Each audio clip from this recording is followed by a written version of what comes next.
Assalamualaikum Mas Sidik. Waalaikumsalam. Gimana kabar nih? Alhamdulillah baik Om. Ini tumben-tumbennya nih mau ketemu sama saya. Iya. Apa kisahnya, ceritanya nih? Ceritanya, jadi alhamdulillah lah sudah belajar sedikit demi sedikit jalan Allah Subhanahu Wa Taala, karena agama Islam ini menurut saya pribadi sih adalah agama yang indah untuk belajar dari kedamaian. Terus apa pengalaman-pengalaman kehidupan selama ini? Pengalamannya setelah ini di jalan agama, pengalamannya sih sebenarnya ya enak sih gitu. Jadi kalau kita tetap beribadah jalan sholat lima waktu terutama ya, terus apa sih, jangan terlepas dari yang namanya doa, karena keyakinan itu kan dari diri masing-masing. Jadi seberapa kuat keyakinan kita itu yang kita tanamkan dari doa kita. Misalnya Allah yang ngatur, seperti kita berikhtiar gitu. Ada keinginan apa dalam ibadah itu, Mas Sidik? Keinginan apa dalam beribadah? Mau jadi sakti atau mau kaya atau mau awet muda? Keyakinan apa ya? Kalau ditanya untuk keyakinan apa ya, supaya bisa lebih dekat aja sih dengan Allah Subhanahu Wa Taala gitu. Karena kan hanya pertolongan Allah lah gitu yang membuat kita selamat di dunia dan akhirat. Sekarang banyak orang kurang yakin dengan perkara ketuhanan. Jadi sejauh mana Mas Sidiki yang menyikapi itu? Cara menyikapinya dengan cara mengajak, jadi kalau bisa kita ajak gitu mereka untuk tetap sholat 5 waktu di masjid.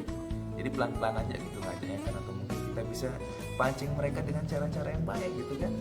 Gimana cara biar mereka itu tetap jalan gitu ibadah sholat, karena kan apa ya, ya masa sih yang diingat itu cuma dunia aja, padahal sampai mereka tuh lupa sebenarnya siapa yang ngasih dunia ini ke mereka.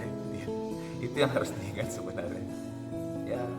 Walaupun kita tidak bisa mengingat setiap saat, tapi paling tidak kita jalani ibadah 5 waktu dan jangan lupa menyebut asma Allah Subhanahu Wa Taala.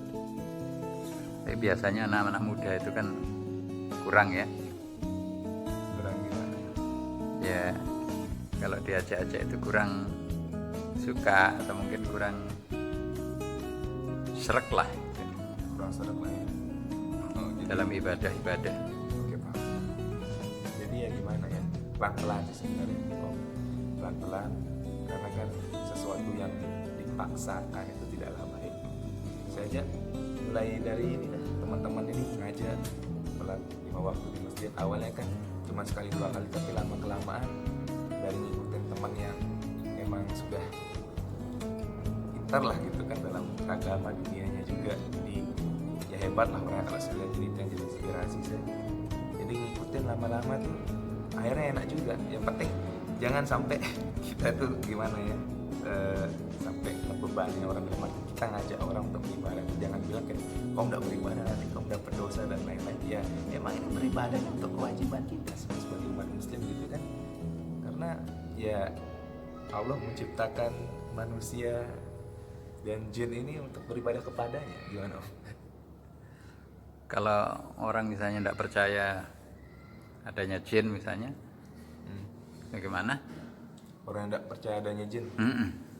Dunia ini mas, manusia bagaimana menyikapi? Orang yang tidak percaya adanya jin ya.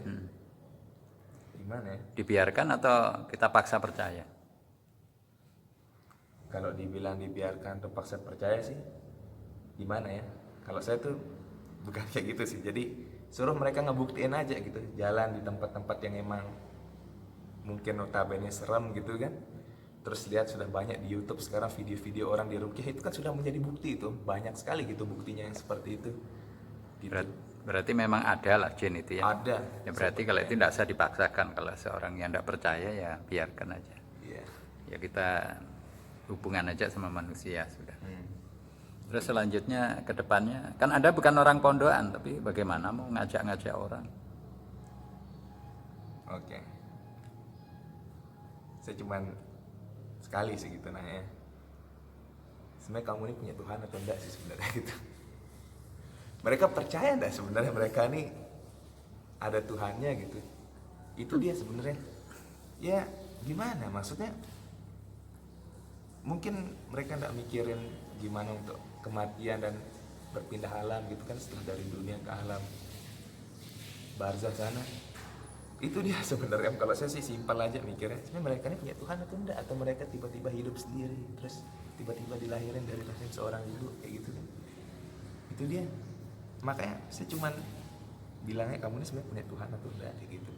Kalau emang mereka malas-malasan suruh sholat gimana kan, melalaikan kewajiban bilang tobat dan tobat, tapi mereka tidak tahu apa yang terjadi setelah mereka mengatakan seperti itu gitu. Mereka meninggal atau mungkin gimana, kita tidak tahu kan. Kalau misalnya ada temanmu yang tidak percaya akan adanya Tuhan misalnya, apa yang Mas Sidiki mau lakukan atau katakan? Tidak ada itu. Gimana nih? Saya ilmu saya masih belum panjang ya, tapi ya mungkin saya bakal ini sih ngajak ke orang-orang yang lebih paham gitu, supaya bisa menganalisisnya dengan tepat lah gitu. Itu aja. Soalnya saya masih bingung gitu. Ada orang ateis gitu ya misalnya. Oh, gitu, ya. kalau sama orang ateis bingung kan, berarti tidak usah digarap. Jadi pertama mungkin Mas Sidiki mau memperbaiki diri sambil ngajak-ngajak itu Iya, maksudnya. sambil ngajak-ngajak sih. Baik teman. Terus akhir-akhir ini kelihatan banyak yang dipikirkan, ada sesuatu yang dipikirkan sama Mas Sidiki. Yang dipikirin gimana ya, kalau ditanya Di masa-masa pandemi kan kuliah sudah tidak oh iya, lagi tatap muka. kalau apa yang dipikirin sih sebenarnya ada Om, tapi untuk terlalu banyak beban pikiran terus rasa sih tidak ada kayak gitu, karena hanya sepintas ya nggak tahu ya, karena emang udah ini sudah beribadah gitu kan, temenan sama orang-orang yang soleh seperti itu, jadi kita bisa sharing satu sama lain ya jalanin aja sih sebenarnya gitu. Karena kan apa sih yang mau cari di dunia ini, kekayaan itu ya, semua Nggak pengen kaya? saya pingin kaya Om, tapi untuk bersih kekeh menjadi orang kaya itu enggak sih gitu. Yang penting akidah seorang insan itu tidaklah turun, itu dia yang terpenting sih itu.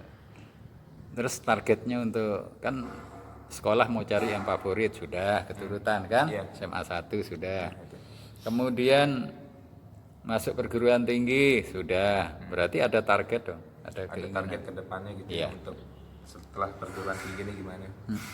Oh ya, nah ini dia target saya setelah lulus di Fakultas Hukum ini, insya Allah tahun 2022 nanti bakalan berangkat ke Jakarta, terus nyari pengalaman kerja di sana. Begitu sudah dapat, insya Allah ya dapat kerjaan di sana, ntar ya itu apa, pengennya saya bakal ngebantu teman-teman saya dulu Om. Target saya itu dia. Iya. Cita-cita saya itu maksudnya pengen ngajak, ayolah kita sukses sama-sama gitu, berangkat di Jakarta kan, teman-teman ini dah yang ngajarin sebanyak sekali manfaat, terutama yang paham soal agama Islam ini. Karena disitulah letak terima kasih saya teman-teman itu dia target, dan kepikiran juga pengen bangun masjid insya Allah ya. Bangun masjid atau bangun orangnya supaya bisa naik masjid? Bangun, kalau untuk sekarang sih bangun orang-orangnya dulu, karena kan kita lihat yang kenyataannya gitu. Itu dia. Kenapa kenyataannya? Kurang masuk masjid orang-orang sekarang? Ya, pada ini apa namanya, dengan nongkrong gitu. Oh. Saya juga masih suka nongkrong sih, tapi kan ya jangan sampai lalai lah gitu dalam beribadah. Ya, sementara itu dulu, nanti kita topik yang lain ya. Oke, Mas oke. Sidiki ya. Iya. Iya, terima kasih Mas Sidiki. Yoi. Assalamualaikum. Waalaikumsalam warahmatullahi wabarakatuh. Cukup.